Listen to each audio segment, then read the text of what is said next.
Pemirsa sayan mabubahnya ne panureksan sampel swab ring Tabanan ngawinang lab PCR ring BRSU Tabanan kekirangan tenaga administrasi. Parindikan puniki sangkaning sayan rajaknya ne pemargin 3T tracing testing niwa treatment ring Tabanan.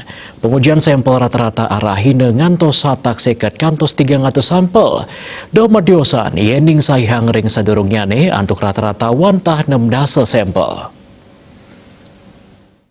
Penanggung jawab Lab PCR dan Mikrobiologi BRSU Tabanan, Dr. Iwayan Duta Krisna Maosang, penincapan penereksan sampel puniki, jantan ngawinang Lab PCR kekirangan angganing tenaga administrasi, ipun nenten wantah medui amongan untuk nereksen sampel Lab PCR, nanging taler ngelanjengang hasil ring sistem. Rata-rata arahina sampel sanika uji sida kantos 300, tur apisanan pemargin running sida mereksa sida sepat sampel ring galah 3 jam. Rau mangkin, data COVID-19 ngeranjing nganggen situs single sign-on utawi SSO. Data puniki muatang rasa teliti miwayat no, sayan akenya nih sampel sani keterima, jantan sayan akenya nih tenaga administrasi sani kebuatang.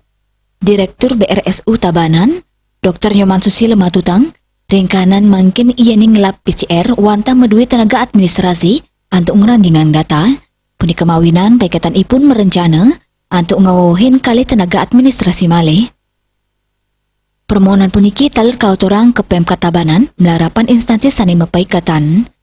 Sayan ake sampel sani patut keperiksa, ngawinang BRSU Tabanan taler patut ngawawohin shift pemeriksaan ring lab PCR.